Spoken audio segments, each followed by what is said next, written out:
नमस्कार। ज्योतिष संसार देखने वाले सभी दर्शकों का मैं पंडित राजन शर्मा हार्दिक अभिनंदन करता हूं। प्रिय दर्शकों, आपके साथ पिछले कई दिनों से बात साझी हो रही है मंगल और शनि की युति की। मंगल और शनि की ये जोड़ी कन्या राशि में अपना प्रभाव किस प्रकार दिखा रही थी, इस बात की चर्चा आपके साथ मैं कर रहा था। मंगल और शनि 4 अगस्त 2012 तक इकट्ठे कन्या राशि में रहे, ये समझ लीजिए। और इस दौरान जितने अग्निकांड, जितने रोड एक्सीडेंट, जितने रेलगाड़ियों में अग्निकांड हुए, कारखानों में अग्निकांड हुए या कहीं भी किसी प्रकार की ऐसी दुर्घटनाएं हुई, उसके पीछे शनि और मंगल की इस जोड़ी का खेल है। क्योंकि अब तो ये आप भली भांति जान चुके हैं कि मंगल अग्नि का गोला है और शनि सरसों के तेल को हम मानते हैं या किसी भी प्रकार के तेल को हम मानते हैं। तेल और अग्नि जब मिलती है तो अंगारा भड़कता है, इसलिए मंगल और शनि की जोड़ी को अंगारक दोष कहा गया है। तो प्रिय दर्शकों, हमेशा याद रखें, हमारी जन्मपत्री में भी अगर ये दोष हो शनि और मंगल का, तो घातक एक्सीडेंट होने का योग या ऑपरेशन होने का योग बना होता है। वो कब होगा, वो दशा, अंतरदशा और गोचर को साथ बिठाकर हम आपको आपकी कुंडली के अनुसार बताते हैं। इसी प्रकार मंगल की दृष्टि शनि के ऊपर होना, शनि की दृष्टि मंगल के ऊपर होना भी इस जोड़ी को पूरा कर देता है। तो ये हमें देखना पड़ेगा कि मंगल की अपने से चतुर्थ, सप्तम और अष्टम दृष्टि होती है। अगर वो किसी की जन्मपत्री में शनि पे है तो वो भी मंगल और शनि की युति अंगारक दोष जैसा प्रभाव ही देगी। और शनि अपने से तीसरे, 7वें और 10वें घर को प्रभाव देता है। अगर ये दृष्टि में मंगल आ गया शनि की तो भी यही प्रभाव रहेगा। तो सीधा सा निचोड़ ये है कि शनि की दृष्टि अगर मंगल पे हो तो भी अंगारक प्रभाव रहता है, उसे भी चोट, एक्सीडेंट या ऑपरेशन का खतरा कहते हैं। मंगल की दृष्टि शनि के ऊपर हो तो भी अंगारक प्रभाव रहता है। अब मंगल और शनि की ये जोड़ी कन्या राशि में समझ लीजिए समाप्त है, क्योंकि 4 अगस्त तक ही शनिदेव का वास कन्या में है। 5 अगस्त से शनिदेव तुला राशि में प्रवेश कर जाएंगे, जिसे शनिदेव की सबसे पसंदीदा फेवरेट राशि कहा जाता है। क्योंकि ज्योतिष अनुसार शनि महाराज 7 नंबर राशि में उच्च के माने जाते हैं। शनि जब 20 अंशों पर पहुंच जाएंगे तुला राशि में तो अपना पूर्ण उच्च प्रभाव भी देने लग जाएंगे। शनि 20 अंशों पर जाकर उच्च का प्रभाव भी देने लग जाते हैं। जब शनि तुला में प्रवेश है, समझ लीजिए पॉजिटिव होने शुरू हो गए हैं। और शनि की चाल एक राशि में लगभग 2.5 वर्ष होती है। उसी बीच में शनिदेव वक्री चाल में भी आते हैं, उसी बीच में शनिदेव अस्त भी होते हैं। जैसे कि 15 नवंबर 2011 को भी शनिदेव तुला राशि में प्रवेश कर गए थे, जिसे उच्च की राशि माना गया है, लेकिन वक्री होने के कारण वो पीछे कन्या में प्रवेश कर गए। अब 5 अगस्त से शनिदेव तुला राशि में अपनी उच्च की राशि में प्रवेश किए माने जाएंगे, जिसे शनिदेव का सबसे सुंदर रूप कहा गया है, जिसे शनिदेव का आशीर्वाद देने वाला रूप कहा गया है। यहाँ पर अब हमें ये समझना है कि शनिदेव का तत्व क्या है इस संसार में। शनिदेव आज के युग में संसार में सबसे अधिक महत्व रखते हैं, क्योंकि शनि का वास लोहे में है, शनि का वास पेट्रोल में है, डीजल में है, गैस में है। तो अगर आज के युग की हम कल्पना करेंगे तो हम लोहे की मशीनरी से ही धन अर्जन करते हैं। हम लोहे की सवारी के ऊपर ही अपना आधा जीवन व्यतीत कर देते हैं। प्राचीन जमाने में रथ जो होते थे वो लकड़ी के बने होते थे, लेकिन आज के युग में मोटरसाइकिल, साइकिल, स्कूटर, गाड़ी, महंगी गाड़ी, जैसा मर्जी भी हमारा वाहन हो, वो लोहे का है, यानी कि शनि उसका कारक बन गया। वो पेट्रोल से चलेगी या डीजल से चलेगी या किसी प्रकार के केमिकल से चलेगी, तो समझ लीजिए उसे चलाने वाला भी शनि है। हम कोई चीज़ बेचेंगे, अगर कोई कारोबार करेंगे तो मशीनों से उतरेगा, मशीन का चालक भी शनि है। कंस्ट्रक्शन का मालिक शनि है, प्रॉपर्टीज का मालिक शनि है, कारोबार का मालिक शनि है। शनि का इतना प्रभाव है कि आज अगर आप किसी मेन रोड पर जाएंगे तो आपको खेत खलिहान कम दिखाई देंगे, मॉल्स और बड़ी बड़ी गगनचुंबी बिल्डिंगें दिखाई देंगी, इमारतें दिखाई देंगी। यानी कि शनि का प्रभाव इतना बढ़ रहा है कि आज आपको सड़क के दोनों तरफ लंबा चौड़ा कंक्रीट का जंगल दिखाई देगा कि शनिदेव का वहाँ पर प्रवेश हो चुका है।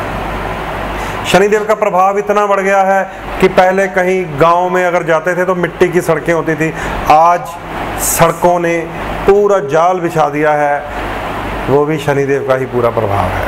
तो इसे आप जान सकते हैं, समझ सकते हैं कि शनि ग्रह की ताकत जो इस समय काम कर रही है, शनि ग्रह की शक्ति जो इस समय काम कर रही है, वो सबसे ज़्यादा हमारे लिए ज़रूरत है आज की। इसलिए हमने शनिदेव की शक्ति को समझना है, शनिदेव की स्थिति गोचर में क्या है ये समझना है, शनिदेव की स्थिति हमारी जन्म कुंडली में क्या है ये समझना है। हमें ये देखना है कि शनि हमारी जन्म पत्री में अपने किसी शत्रु ग्रह के साथ तो नहीं है। जैसा कि अब आप सब समझ चुके हैं, शनि दैत्य श्रेणी में आता है। अगर दैत्य श्रेणी का ग्रह किसी देव ग्रह के साथ मिल गया जिसमें मंगल, चंद्रमा, सूर्य और बृहस्पति है, तो समझ लीजिए वो ग्रह खराब माना जाएगा। ताज़ा उदाहरण आप समझ चुके हैं कि शनि जब से मंगल के साथ मिले, इस संसार में हमने अग्निकांड सुने, रोड एक्सीडेंट सुने, ट्रेन एक्सीडेंट सुने, ट्रेनों में अग्नि सुनी। मंगल और शनि, देव और दैत्य ग्रह का मिलना किसी भी राशि के लिए घातक सिद्ध होता है। तो शनि की स्थिति को हमें समझना है। अब क्योंकि शनि अपनी उच्च राशि में प्रवेश कर गए हैं, तुला राशि में उनका वास माना जाएगा 4 अगस्त से, तो हमें शनिदेव को प्रसन्न भी करना है। क्योंकि इसे अब समझ लीजिए, जब शनि तुला राशि में है वो प्रसन्न मुद्रा में दिखाई देंगे, वो सबको आशीर्वाद देने वाली वर मुद्रा में आ जाएंगे कि आप शनिदेव से कोई भी वर ले लीजिए, कोई भी आशीर्वाद ले लीजिए, चाहे आप देव लगन के हैं चाहे दैत्य लगन के हैं। लेकिन समझना ये है कि क्या हमने स्वयं शनिदेव के नियमों का पालन किया, क्या हमने उन बातों को माना जिन बातों के विषय में ज्योतिष हमें बताता है कि शनिदेव न्याय प्रिय ग्रह हैं, वो हमारे कर्मों का फल देते हैं, वो किसी को नुकसान नहीं देते, किसी को लाभ भी नहीं देते, वो लाभ या हानि कर्मों के अनुसार देते हैं। तो ये इस बात को आप जान लीजिए कि शनि अब प्रसन्न माने जाएंगे। जैसे जैसे तुला राशि में उनकी डिग्री बढ़ती जाएगी, 20 अंश तक जाकर वो अपना सर्वोत्तम गिफ्ट दे देते हैं। शनिदेव के सर्वोत्तम गिफ्ट बहुत सारे लोगों को मिलने वाले हैं। कई लोगों के पास घर नहीं है, मकान नहीं है।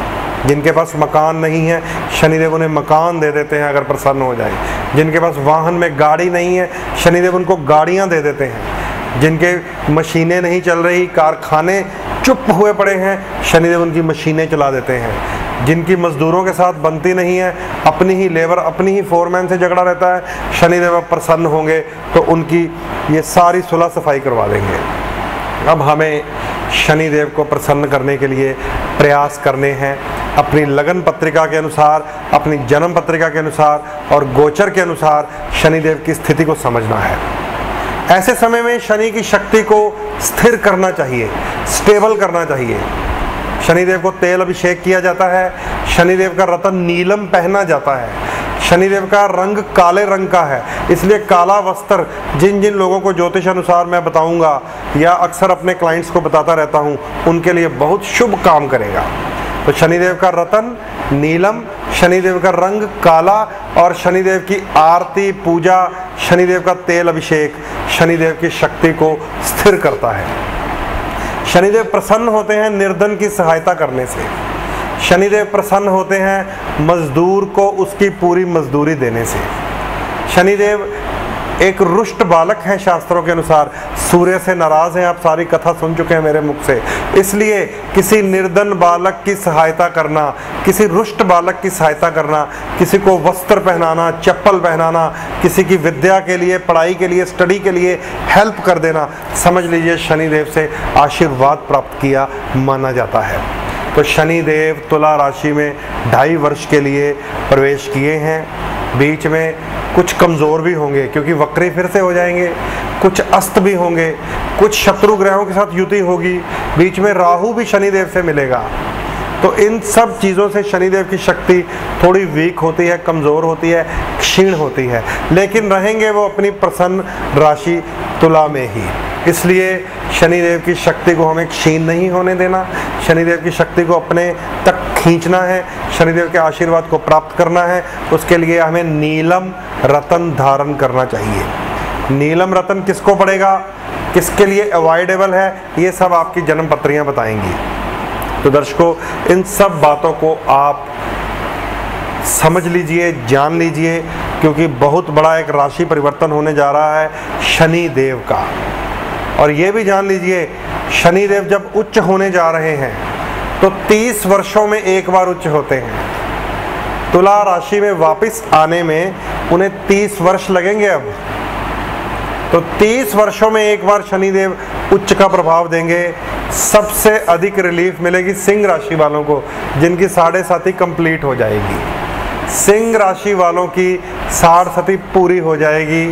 जो पिछले 7.5 वर्षों से संघर्ष का सामना अगर सिंह राशि वाले अपने कर्मों अनुसार कर रहे थे, क्योंकि सबके लिए 7.5 भी बुरी नहीं होती। आपके सामने स्वयं मैं, पंडित राजन शर्मा, चंद्र राशि सिंह है मेरी, लगन वृश्चिक है तो चंद्र राशि सिंह है। तो शनि देव के तुला में प्रवेश करते ही सिंह राशि की 7.5 कंप्लीट हो जाएगी, वृश्चिक राशि वालों के ऊपर शुरू हो जाएगी।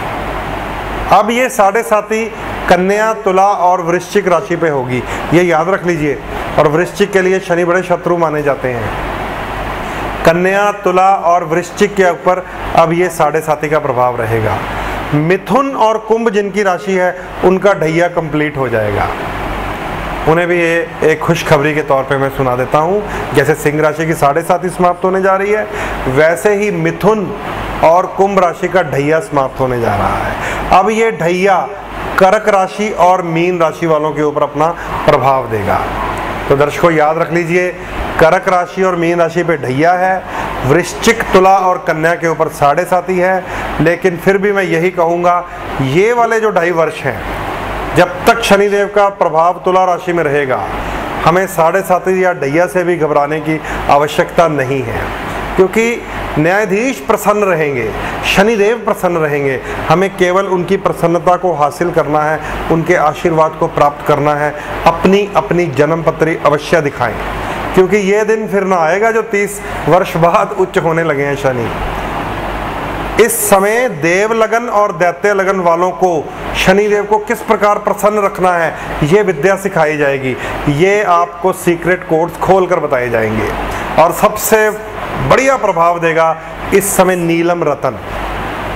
जिन जिन लोगों ने नीली पहना हुआ था शनि का उपरतन, अब समय आ गया है अपने नीली की जगह आप प्योर सर्टिफाइड असली रतन नीलम पहने, ताकि ये जो शनि अब उच्च होने वाले हैं आपको ऐसा लाभ दे जाएंगे, ऐसा लाभ दे जाएंगे कि आने वाले 50 साल का प्लेटफॉर्म तक बन सकता है इन 2.5 वर्षों में।